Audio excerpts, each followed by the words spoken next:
Hello, everyone. My name is Mark Hanna, and I'm the publisher of the Rio Grande Guardian. Today, we're having another exciting conversation with Gus Garcia. He is the executive director of the Edinburg EDC. Gus, thank you so much for being with us today. Thank you for having me.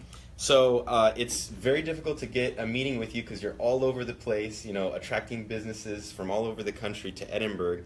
But before we get into that exciting conversation about the great things happening in Edinburg, I think people want to know a little bit about your background and how you came to this position. So Sure. Tell us a little bit about your background, where are you from, and how did you get into this? Well, I'm from Edinburg. I graduated from the university here, UT Pan American at the time. Go Bronx. That's right. Once a Bronx, always a Bronx. It's like my dad says, once a Marine, always a Marine, right? He'll like that one. Yeah. Went to the university, graduated with a BBA and a major in accounting. Went to work for a Fortune 500 company in Dallas, two of them actually. Many of you may know what is now Xerox is who they are now. They kind of gobbled up the company I worked for, which was ACS, Affiliated Computer Services. It was an outsourcing firm, but I worked in the accounting department. I was a senior accountant there. And shortly after, I was there about 5.5 years. And while I was there, the intention was to always come back to the Valley. My wife was working down here for the Border Patrol. She was an agent. And we'd been married about a year. And so the plan was to eventually come back to the Valley. My family was here, roots were here. Best food is here. That's right. I always wanted to come back. Came back to the Valley in 2000. I had been given a job offer with a physicians group, a pretty large group, but they had wanted to go into real estate development, commercial development. And we did that almost immediately when I moved down. And we became a fairly large regional firm. We had, probably all told about 2,000 acres of real estate development going on in the Valley. Wow. I was the executive, first off I started as a controller, then I became an executive VP, and then eventually a president of one of the subsidiaries of that company. Opened several small businesses during that time, and then I ran for office in 2005. In 2005, I was on the city council, and I had 3 more terms after that. I ran a second term, won. I didn't have an opponent. And then the third term, I didn't have an opponent. And it was during that time that, we implemented quite a few projects, obviously, starting in 2005. But of course, the previous administration had done a lot of projects as well. Yeah. I was involved in several organizations during that time. But I always liked the real estate development of the community. I mean, that was something I had. Obviously, that's what I was doing for 10 years. Building things. That's right. During the course of that time, we had a vacancy in the ED, in the economic development area. And I remember I had just won my third term, and I think it was in May.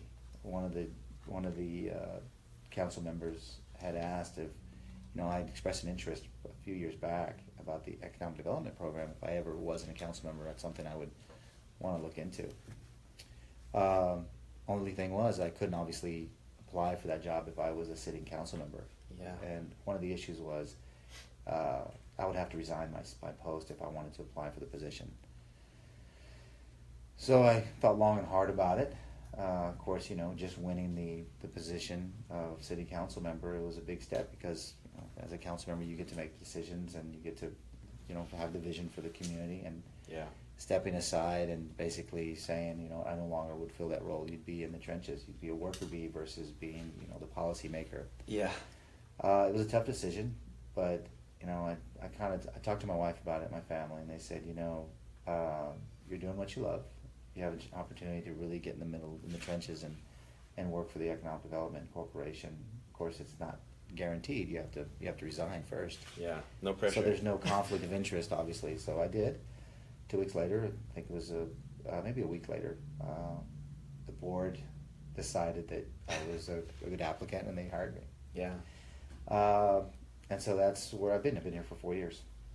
And looking back at that decision at that moment, how proud are you that you made that decision? Sometimes I look back and I feel like maybe, it would have been a good thing to continue on the council. but I'm very happy with the decision I made. There's no regrets, but certainly there was some unfinished business that I would have wanted to, go into. But I think that being here in the EDC, being in the trenches, and being able to work with the council and the level that I have, and of course my board, it's really helped. It's been beneficial in my plights to work with those entities. Well, it's very exciting, and just based on your introduction, when we basically told everyone we're going to be doing a live stream with Gus Garcia, we had nothing but hey, he's done a great job, etc. We have some people, a good amount of people tuning in, and Melinda Rodriguez says kudos to Gus and the City of Edinburg leadership for their brilliant economic development strategy to keep essential sales tax revenue in their community and to attracting additional economic development to Edinburg. Let's see, we had another comment. Jay Martin, the City of Edinburg has flourished under the EDC direction of Gus Garcia. The future of Edinburg is good. I mean, that kind of speaks for itself, right? So thank you, Melinda, and thank you, Jay, for commenting. Everyone, thank you for tuning in. Feel free to share this live stream, ask any questions on the comment feed. This conversation is all about educating the community, bringing us together, and focusing on moving our region forward, which, that's basically your job, right, for Edinburg. I'm a part of that, part of that process, sure. Let's talk about regionalism before we get into the specifics in Edinburg. What is your stance on regionalism? It seems a common trend. Everyone is talking about the region. If you look at each city in South Texas, they're pretty strong, but when you look at the numbers together, when you look at the Rio Grande Valley together, it's kind of hard to deny the facts, especially when you're talking to people in Austin, when you're talking to people in Washington, or if you're talking to some developer trying to attract them. So what is your stance on regionalism, and how do you feel about it? My position is there needs to be a more regional approach to everything we do, hands down. Yeah. It's a complex problem that requires a complex solution. Yeah. As you know, one of the commenters said, keeping sales tax here in this community. Yeah. It's really important that we capture those sales tax so that we can provide the services that our community needs. So that's really important. And so that means that you have a regional approach to everything, but you also have the local competition between the communities. So bridging that gap is where the challenge lies. How do we continue to grow the community and provide those services at the same time bringing regional dollars and regional jobs to the area? Yeah. And who's going to capture those? So I think the solution is getting the counties involved, the county leadership, and the cities sort of follow their lead, if you will. Now you're going to have larger cities that would have to bear the brunt of some of those those initiatives, like the City of Edinburg, McAllen, and let's just talk about Howell County. I call them the Big Four, which is McAllen, Mission, Pharr, and Edinburg. Weslaco's a little bit further away, but Weslaco certainly is up and coming, and we're real proud of the work and efforts that's been done over there by their leadership. And so we're seeing some real positive things out there. But let's just include Weslaco as well, and Mercedes, trying to get that group in the MSA or in Hidalgo County to come together and really try and move it forward on a regional standpoint. And then sitting down with Cameron County. I just saw an article you did on the panel that came down with the university and, of course, Filimon Vela, Congressman Vela. Manufacturing Summit. I think they're doing a wonderful job in Brownsville. I think industry is the key to our industry is going to be that deep water port that we have in Cameron County. Yeah. I think we can all harness the growth that's going to take place there and be a part of that. Manufacturing is going to be huge. Unfortunately, right now in Hidalgo County on the American side of the border, there's almost 8,000 jobs in manufacturing. Yeah, and growing. There's approximately 180,000 jobs on the other side, but we all know that those jobs are at the $7 a day range or $8 a day range. Yeah.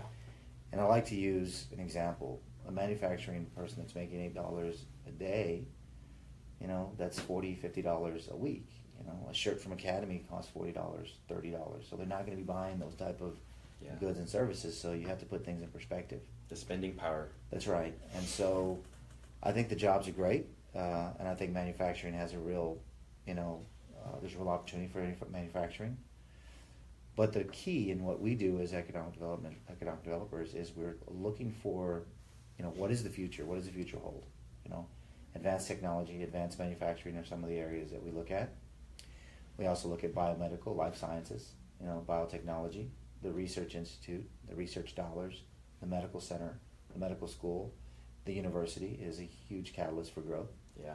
So we have to look at those other areas and harness those growth opportunities. Like I said, the Brownsville has support. They're harnessing that asset as a catalyst for growth. They're owning it. That's right. And I think that's a great thing, and I think they're going to be very successful in those efforts. Up here in the Upper Valley, and in our MSA, we have to look at what our core competencies are. We can't be all things to everybody. Yeah, diversify. That's right. And so, but we have to work as a region to work together, and we have to realize what are our core competencies. How are we going to be a part of that bigger, larger effort, regional effort, if you will? Yeah. And support one another. Sorry. No. This is great. What I'm thinking right now is, there's a lot of students in Edinburg attending UTRGV, and when you're a college student, when you're in high school, you don't look at, or you don't really study economic development. You don't look into healthcare. You don't look into the importance of transportation infrastructure. But I think that our area is taking a turn, and we're going to have a great boom, if you can say that. And there's a lot of young people that need to know the great things that are happening in this region, because just like you, they may leave, but they want to come back. If they don't think they want to come back, they will, because of the amazing things happening. So to those, to that young human capital watching, why would you say that they should invest in the Rio Grande Valley in this region, and if not specifically Edinburg? Well, I think there's lots of reasons. Number one, the life from the cost perspective is much cheaper than other large cities that attracts them. Yeah. Quality of space, quality of life are two different things. But quality of life, quality of space deals with the art, the culture, the arts, the recreational activities, where they're living, whether it has a green space, whether it has a frisbee park, whether it has a dog park, whether they can live in a high-end apartment, class A apartment, class 3 apartments, where they get all the amenities.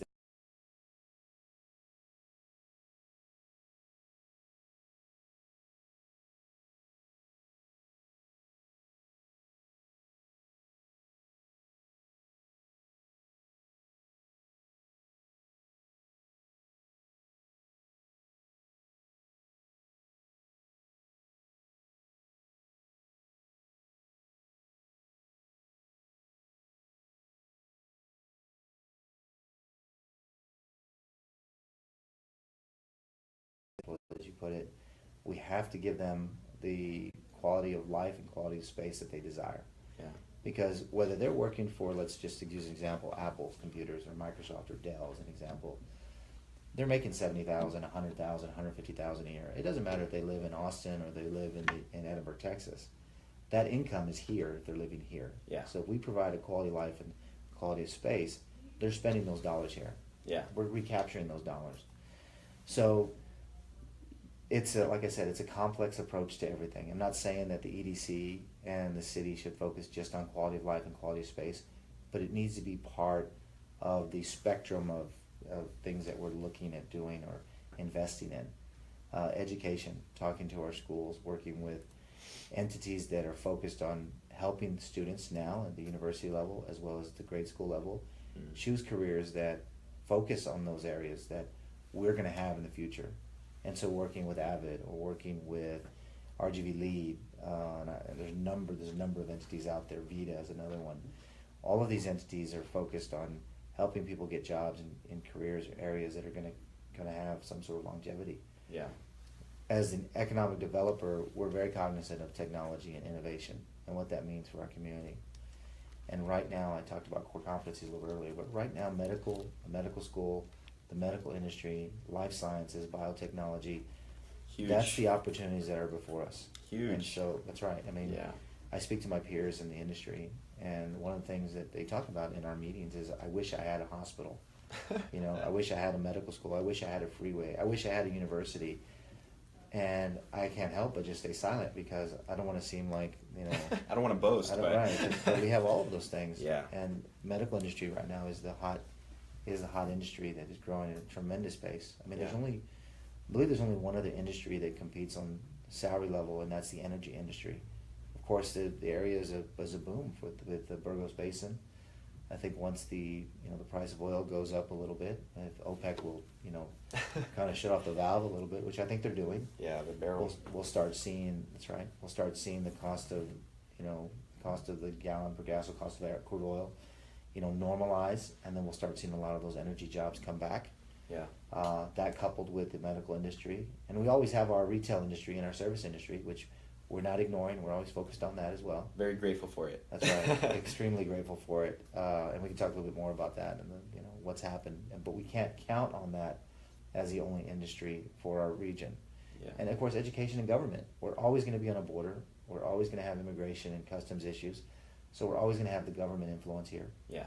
Education, we're going to continue to invest in human capital and try to bring educational opportunities to our students so that they can grow and hopefully work and live here because of that remote worker possibility. Yeah. I'm not saying stay here. I said go and venture out as a student, Yeah. as a graduate, new graduate. Get the experience and then come back and raise your family here because it's a great place and contribute to the leadership and quality of life that we're desperately trying to develop as economic developers, as leaders in this community. Yeah. So it's I don't know if I've covered what your question was, but and manufacturing, like I said, is a big part of that. Yes. A big part of that. But the maquilas are making a comeback. I think there's a great opportunity for the maquila industry. Yeah. But as you mentioned in your article I just read, how do we get those corporate headquarters to come to the valley?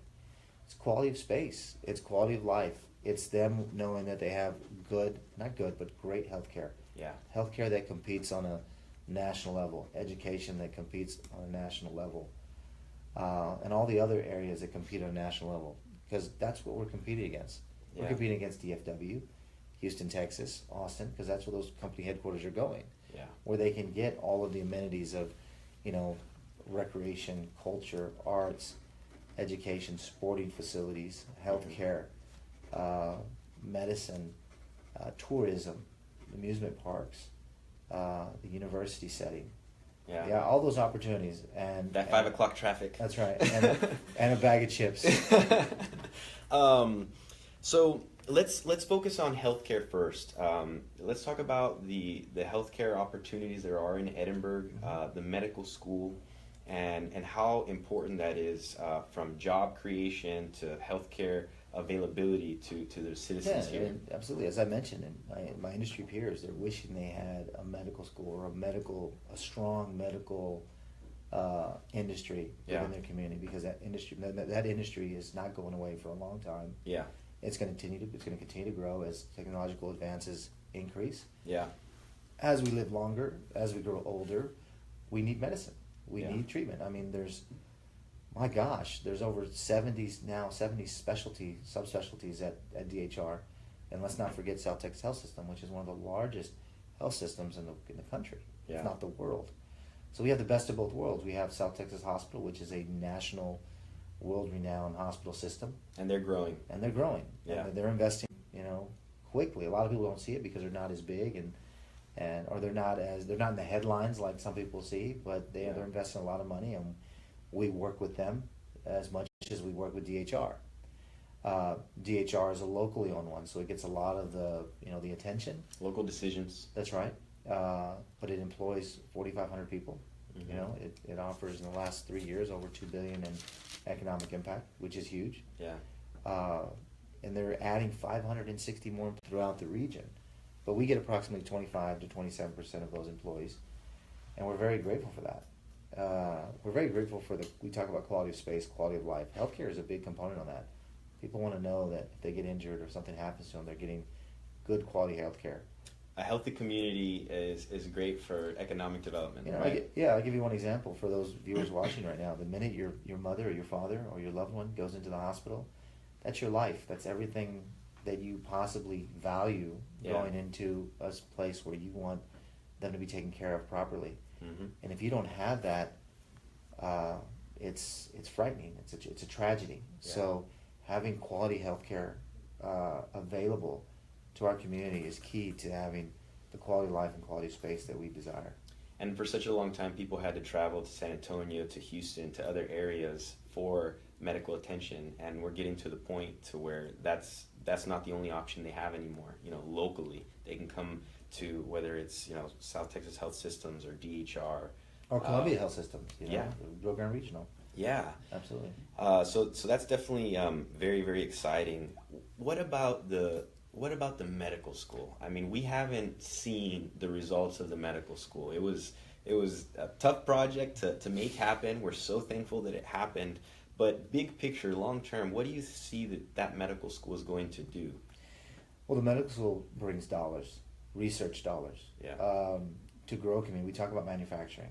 Well, life sciences is a part of manufacturing, biotechnology, biomedicine, the creation of hardware, the creation of new stem cell technology, stem cell research, identifying how we can help live longer, how we can make the body survive certain ailments.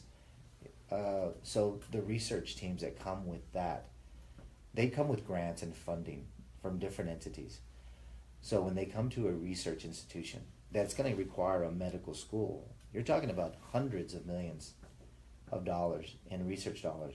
Yeah. So with those dollars come teams of researchers from all over the world, different places all over the country. And with those research dollars, you have the invention process take place, and then you have what you call the commercialization of those discoveries. Yeah, monetize. That's right.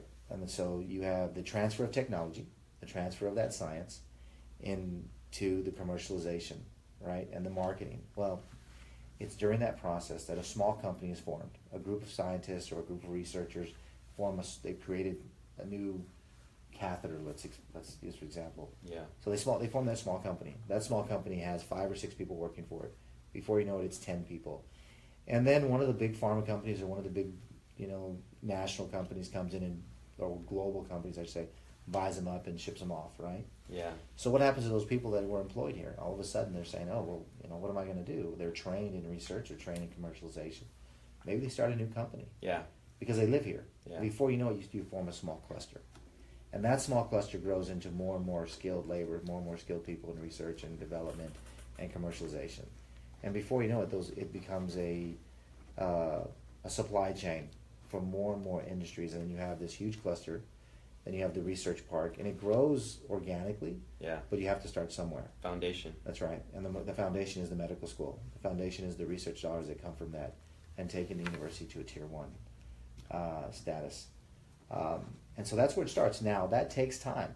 It doesn't happen overnight. It takes a lot of people. Let's say that again. That takes time. It doesn't happen overnight. 25 years to 50 years. To see the return, to see the big picture return on investment. That's right. So it's harder. To use a bad analogy, it's like smoking. You're smoking, you don't realize how bad it is until 30 years later. Yeah. But it's the same. But when you're doing it, everyone's like, oh, it's great. But the point I'm making, it's a bad analogy, and I preface with saying, my comment was saying that. But it's the same thing. Right now, you're not seeing the benefits. Yeah. And so the investment in that human capital and that quality of life to develop a research park for the whole region will bring hundreds and hundreds, thousands even, of jobs. Yeah. And I'm talking about high-paying jobs. I'm talking about different companies like your Medtronics of the world, your Johnson & Johnsons of the world, global companies, because they want to take advantage of that research. Yeah. And then you have the skilled workers. And so in a 50-year time span, you see this incredibly large economic engine of new graduates coming out of the university, and all those dollars that are being spent and taxes that are being paid go back into these communities. Yeah. And then we get we attract all of the businesses that everybody desperately wants. And so it's hard to convey all of that talking in one conversation. You just have to understand that this is an investment and a long-term investment. I mean, not a sprint, a marathon. All right. My council and my board consistently talks about how if you look at San Antonio and their biomedical, life sciences, research parks or industry, it's huge. It's like, it's billions of dollars in salaries and growth and economic impact. It's I can't remember how many thousands, like 140,000 people are employed in that Wow. in that area, in that field, in that industry, and that was 50 years ago. Yeah. When it first started. The vision. And talking to Biomed SA, we sat down and we said, before all this started, we sat down and we said, how did it happen? Yeah. And I basically regurgitated what I was told.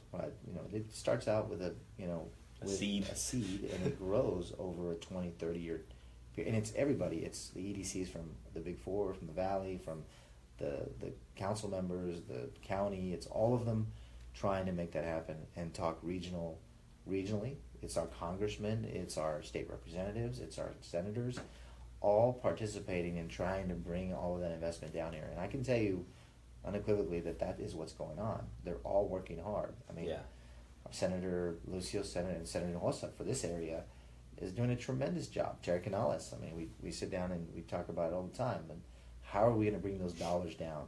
Yeah. I mean, we're very fortunate to have the leadership at the state level that we do. Senator Hossa, he's a rock star in the Senate, and we've been very fortunate to have him as a senator to help bring those dollars here to this area. And he gets it. He understands what it's going to take. And so that's really important. Yeah. And I'm sure you talk to any EDC director on record or off the record, they'll tell you the tremendous job that our senator has done for our region. Teamwork makes the dream work. Absolutely. I mean, it makes it easy. Yeah. It's not challenging for us because of that. We got to sound the horn and keep up our efforts. But, I mean, he understands, the importance of the education, the importance of the medical school, the importance of the growth and the research dollars that we're trying to attain. Well, shout out to our politicians working hard for us. Absolutely. We I can't say it enough. Should I say it again? Yeah. We did a live stream with Professor Esmaili from STC, and he painted a vision. I always ask the question, hey, give me your big picture. What do you see?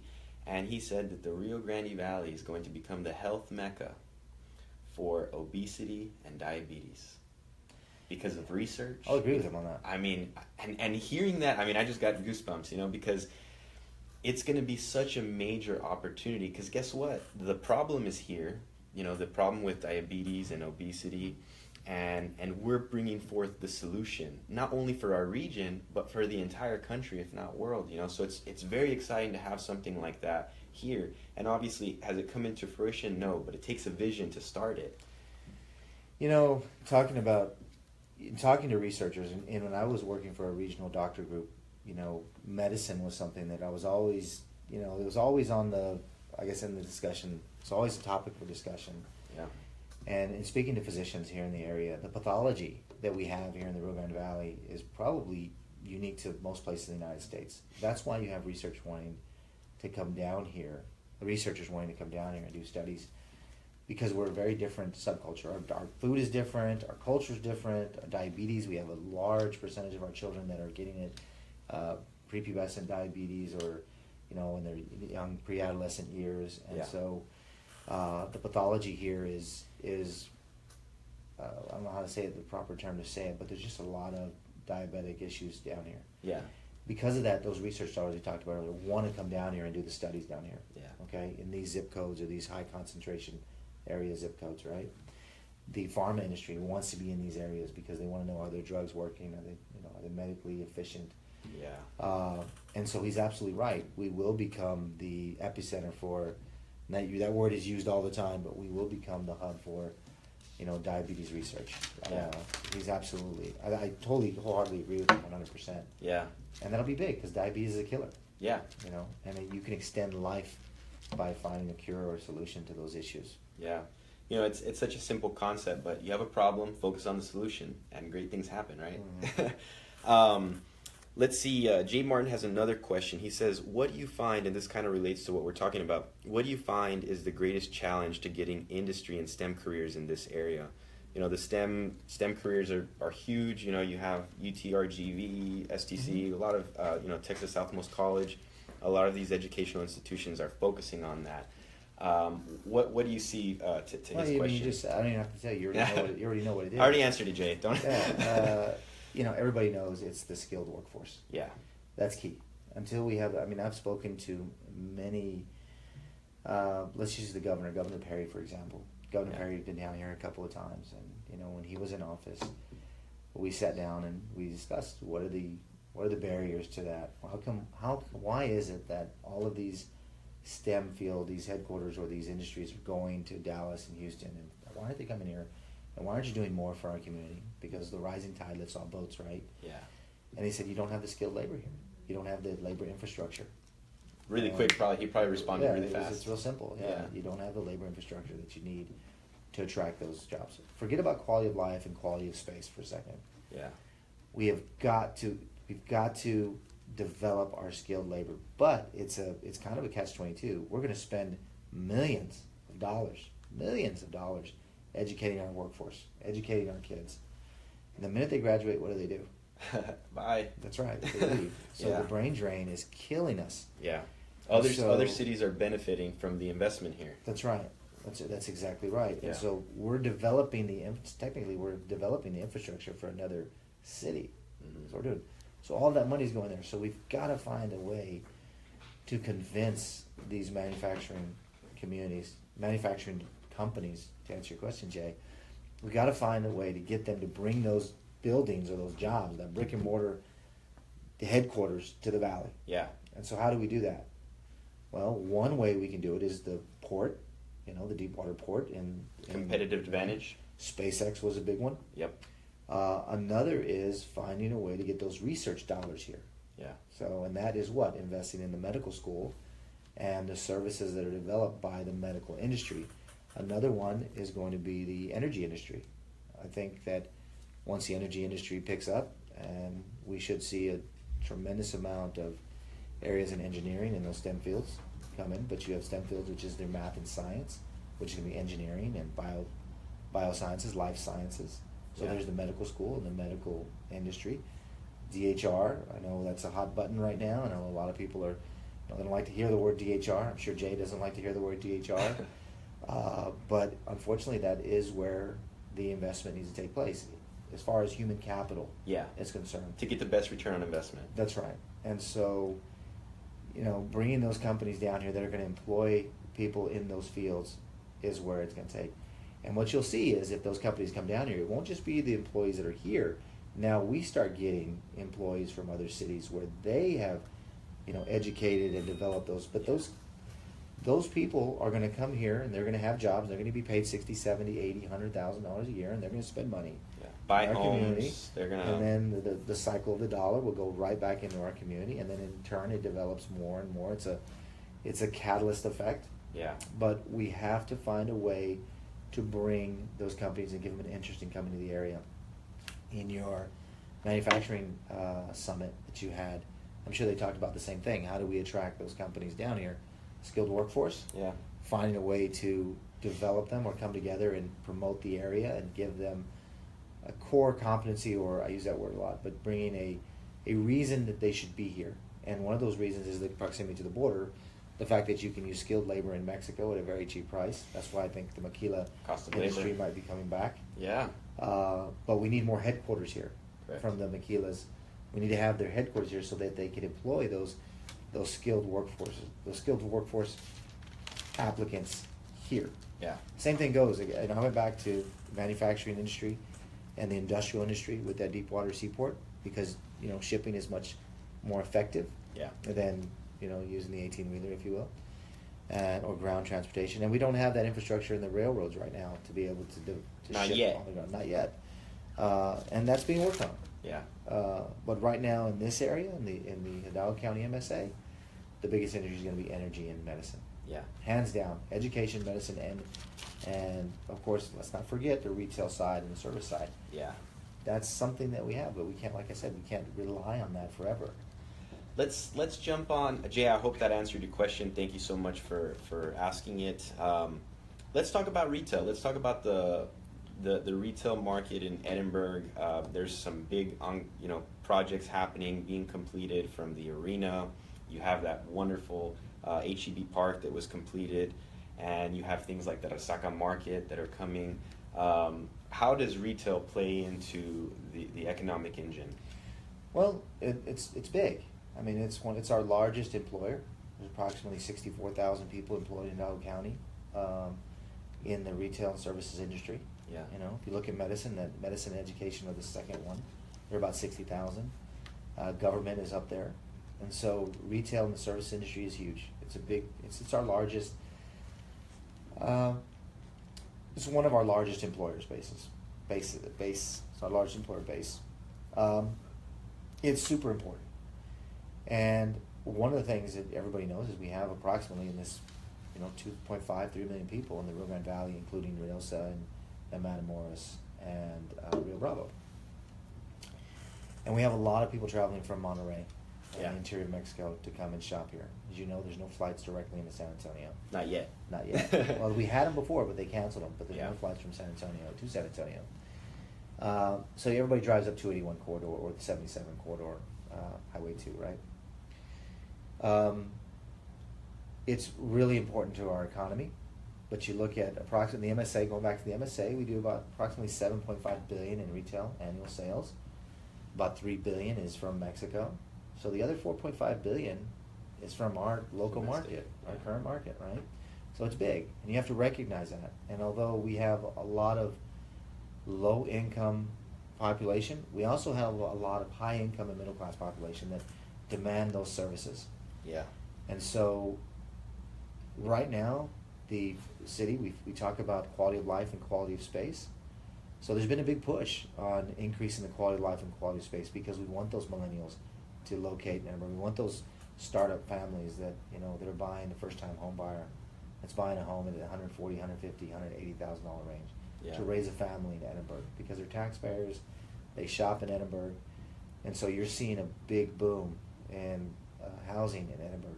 Yeah. Which construction permits. We're at 172 million as of June. Wow. We were at 131 or 32 last year, same time. Leading the valley right now in construction.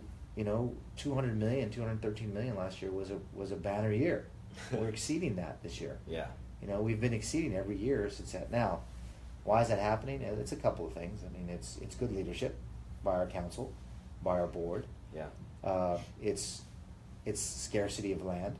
McAllen, we're very thankful to McAllen. I mean, McAllen has grown at a phenomenal pace. So geographically, we're in a great position. Yeah. But the city of Edinburg is developer friendly. We work with our developers. We work with commercial and residential. Say that again. You're what friendly? Developer friendly.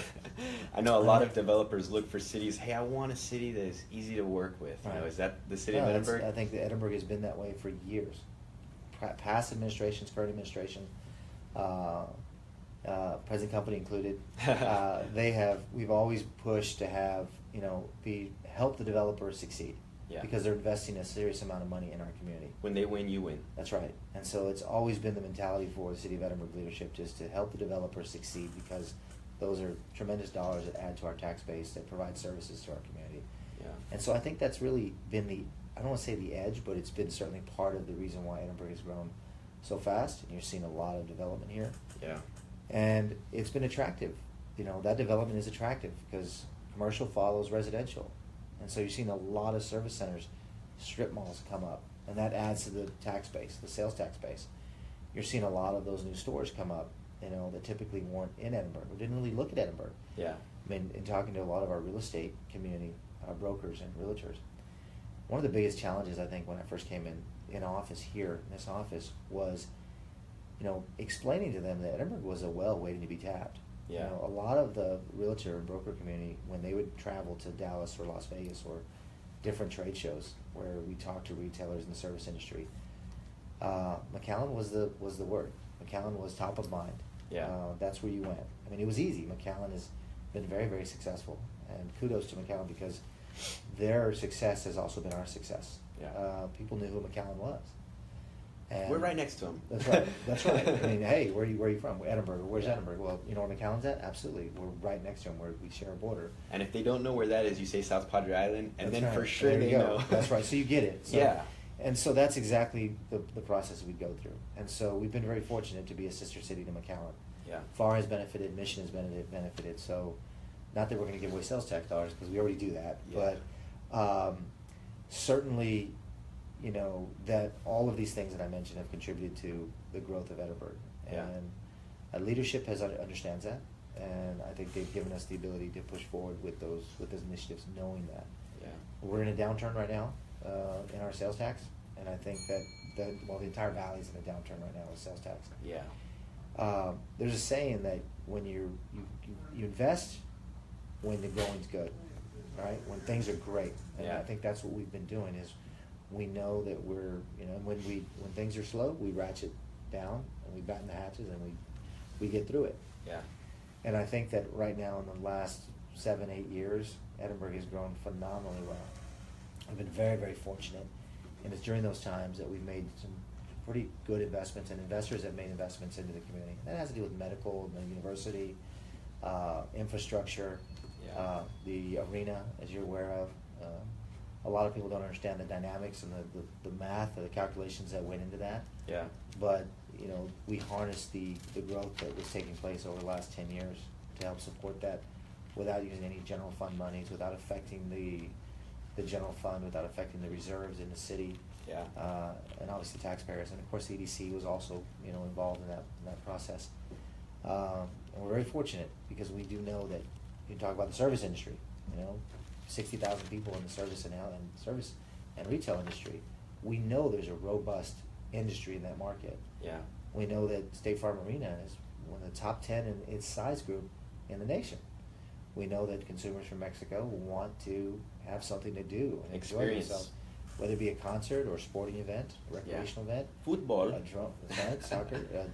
We didn't invest in the soccer stadium. That was 100% private investment. Yeah. I think that's important to state that Mr. Cantu and his group were very fortunate that they decided to invest that $45-50 million in our community. Yeah. It's been very successful. It's a beautiful park.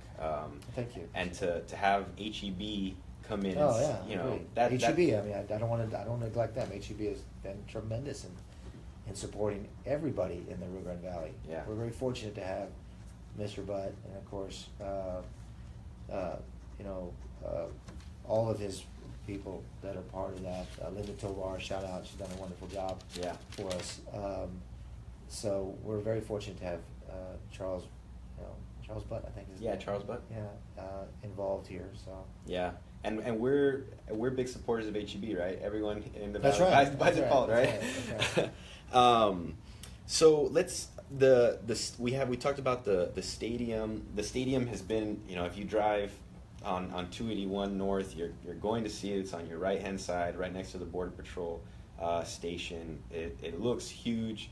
It looks like, I'm like, where are all these cars going to fit? It's bigger than State Farm Arena, but I think that the Vipers, once they start playing in there, hopefully UTRGV I know is looking at possibly having their basketball games there as well, and who knows what other kind of entertainment is going to come to the area.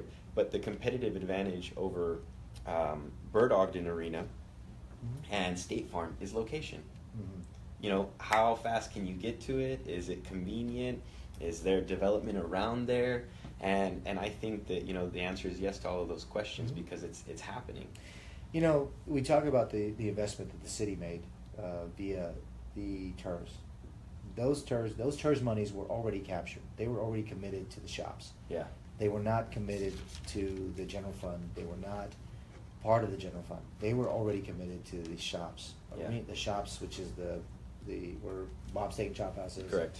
Academy, Texas all of that. Roadhouse. Yeah. So that developer has the ability to use that money, or had the ability to use that money for more development. Mm-hmm. So the city didn't have access to those funds. They were captured dollars. Yeah. What ended up happening was our leadership went and visited with the group, the shops, which is First Hartford Group, and asked, would you release those funds to support the arena? Based on the projections that the arena would draw more people to the area, more investment to the area. Yeah. And by our calculations, it was about $150 million in new investment is what it would take to basically support the growth and support the $30 million that was invested on a reimbursement of the TERS. Yeah. And I know that sounds like a lot of moving pieces, but basically what happened is the shop said, we'll terminate our agreement provided you'll invest those monies into the arena. Which will bring back money into the shops. And that's precisely what happened. Yeah. So it wasn't as though the city of Edinburg went and took that money from something they were already going to use and said, we're going to put it here. Yeah. That money was already committed to the shops. The Yeah. shops had to release that money. First Hartford had to say, I'll terminate and I'll forego that money that's already coming to me for my shops and the growth of my shops. and I'll go ahead and let it go towards the arena. Yeah. Because I know that the arena is going to spur more economic growth for the region. We benefit, all of us. That's exactly how it went down. And so I don't think a lot of people understand that story. Yeah. But it was important to understand that it didn't come out of the funds from the city. And so once that growth in that arena generates the $150 million in new development, new construction, which it's already generated probably close to $30 million, $40 million of new development. Yeah. We're well on our way. That's Yeah. hadn't even opened yet. I know. The interest, Bob's Steak and Chop House was the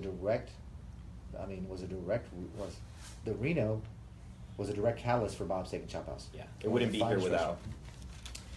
I won't say it wouldn't be here without, because there was a lot of work that went into it from different folks. Yeah. But certainly it was a catalyst reason for coming here. And in speaking to many more restaurateurs and stores and shops, the arena, they know. I mean, since the beginning of Greek-Roman times, we knew the arenas attracted a lot of people. It attracted shops. It attracted more venue. I mean, it's proven that it does, and that's precisely what we utilize that as a catalyst project. We also knew that we had a master tenant, and we had a partner that was willing to invest another $58 million into the development. So he's committed. Yeah. And that arena belongs to the city, or belongs to the public entity. So we're investing $30 million in an $88 million venue, which includes infrastructure and road State-of-the-art improvements and facility. parking. And it belongs to the city. Wow. It doesn't belong to Mr. Cantu. Yeah. He's just renting. And at the end of the day, the city gets back not only its $30 million, but the $58 million that was invested by Mr. Cantu. And as part of the TERS revenue that's going into it, there's a reserve fund that goes into the remodeling or upkeep of the arena, so that in 20 or 30 years, it has all the latest technology, it has all the latest upkeep. It's a brand new facility, so to speak. And so there was a lot of complex machinations that went into making sure this was a good investment for the city, and at the same time helping it be a catalyst for growth for that corridor. Yeah. When is construction set to be completed? I know that the construction has been extended because of weather and because of different things, but I know that everyone's very excited, especially the Viper players, because this next season they want to be playing on that court. Yeah, I know. We're excited. I was talking to Mr. Cantu, not about the completion date, but just about the facility itself. And then the soccer stadium is just like you mentioned earlier. It's a great time. It's a great experience. It's a great facility. Yeah.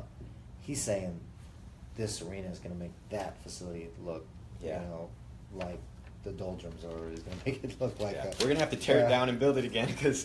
That's right, and I hear that. Yeah. Of course, I know what's gone into it. We've been working with the group for a long time, and I'm amazed by what it's going to have. I mean, the jumbotron that's sitting there. If you've been to the AT&T Stadium in Dallas, it's equivalent to that for a basketball stadium, and you see how the show and Mr. Cantu and his group, Gus Garcia, and Renee and Oscar and everybody over there, doing a tremendous job of getting that done. Obviously, it's going up. It's not a raw piece of land. Yeah. I'm thinking May of next year is the timeline. May 2018. Mm-hmm. Okay. And to answer your question. Yeah, no, we're actually going to be doing a live stream this next Monday with Gus Garcia. So I'm sure those questions will pop up again, and maybe He just got engaged, so give him a hard time about that. Yes, I did. We told him congratulations. Yeah. So the arena, you have the soccer stadium. What other experience venues are going up in Edinburg? There's a lot of things happening. That's something that you can talk about. That is public. Yeah. It's hard to. Our board is very very astute, but at the same time they put a lot of pressure on our office to keep going and keep pushing forward. The council is probably twice what the board is, and they're really they pressure the EDC as well as the administration to move forward and keep doing the best we can. Yeah. It's hard to top an $88 million arena. What do you do next? The medical school, not the medical school, it's just us. It was everybody, obviously. Yeah. The stadium, we just got Bob's Steak and Chop House. We're talking to several different restaurants. But as far as entertainment venues, there's a couple that we're talking about, and quite honestly, everybody's competing for them. Yeah. Every community in our MSA is competing for them, and it becomes a matter of dollars. What incentives are going to make the most sense to the private entity. Yeah. And I think that you get to a point where it's like, okay, I think we've done what we need to do. it's now time to sit back and watch the fruits of your labor or the tree grow. And we're being very cautious.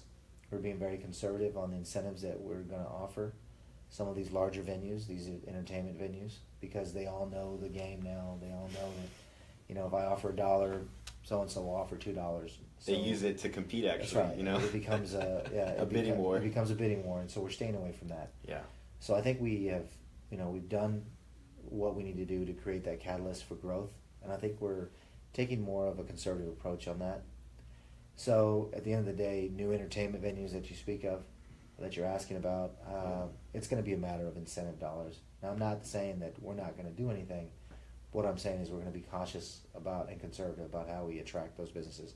Yeah. At some point, you say, you know, hey, look, we're a great place to be, and if you don't want to come here, well, then that's your mistake. Yeah. You know, so your loss. That's your loss. That's right. So we're taking a little bit of that approach to things now. Yeah. From our office perspective, we're still actively pursuing them. Yeah.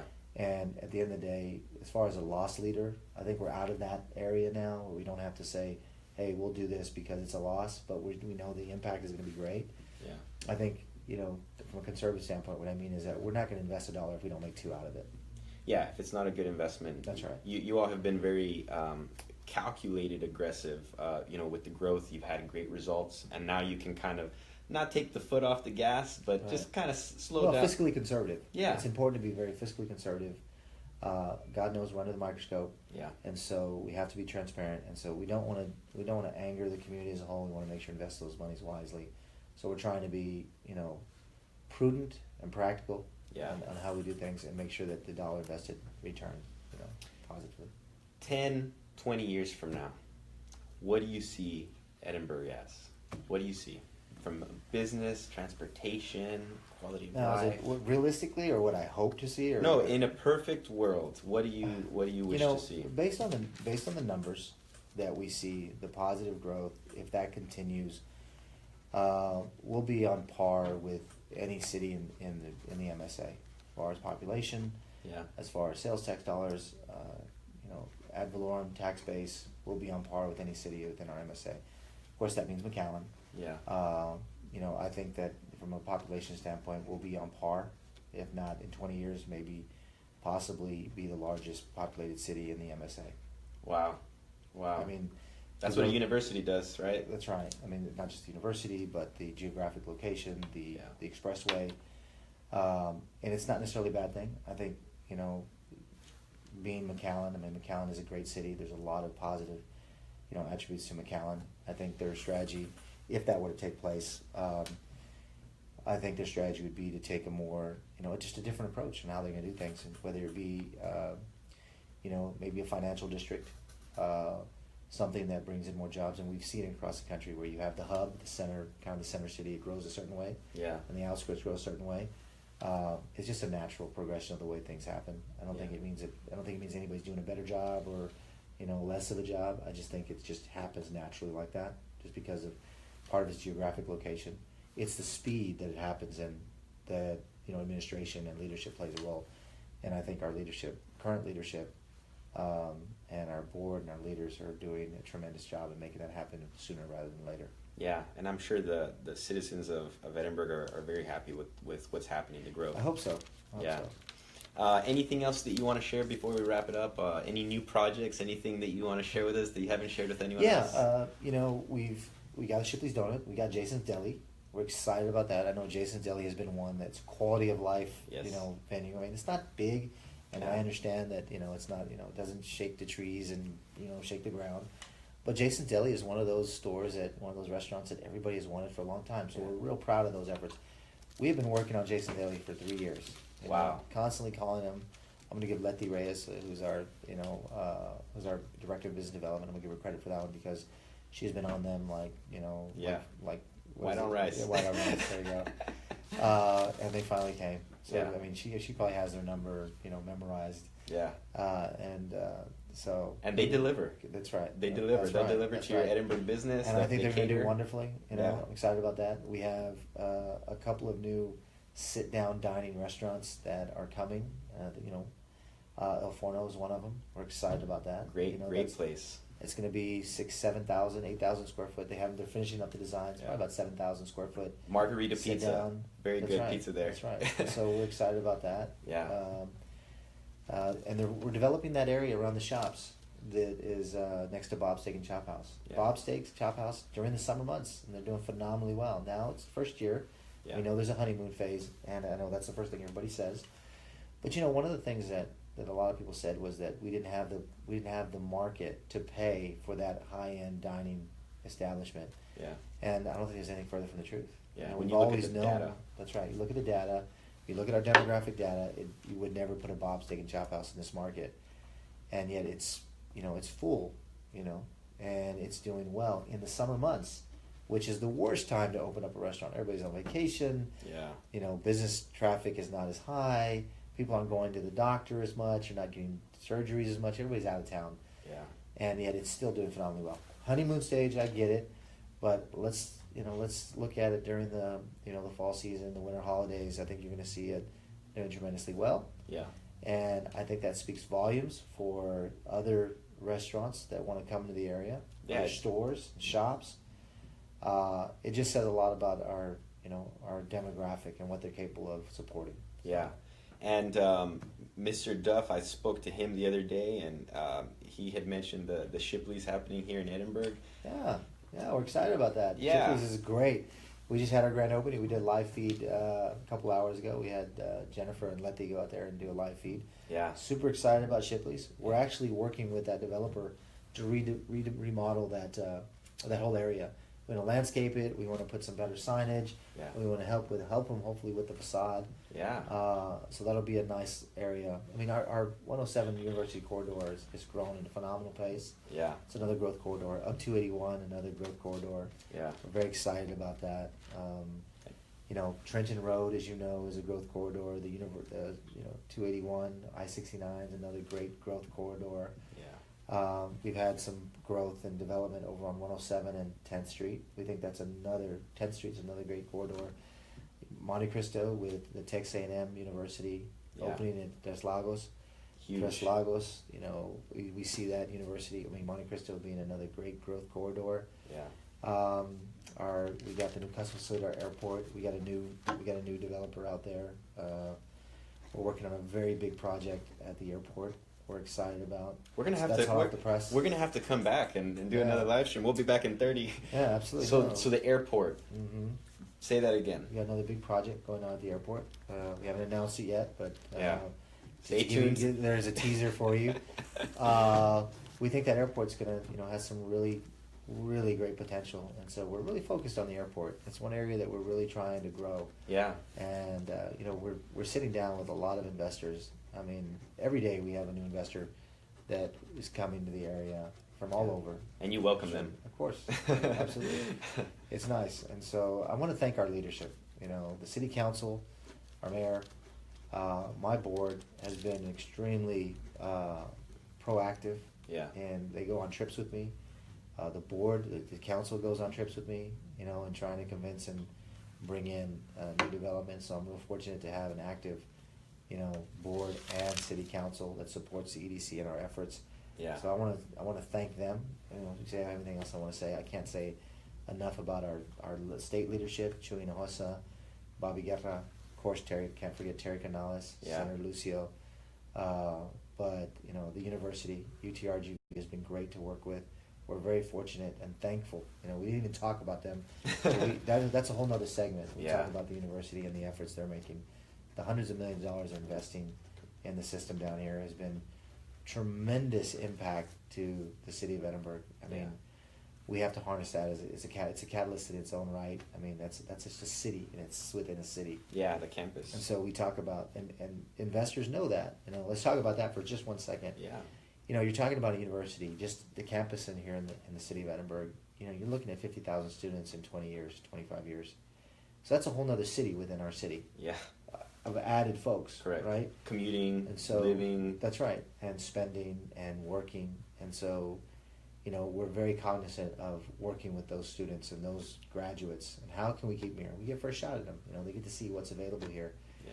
And so all the different programs, athletic programs, Chris King, Chris King's he's doing a great job. Tremendous job. Yeah.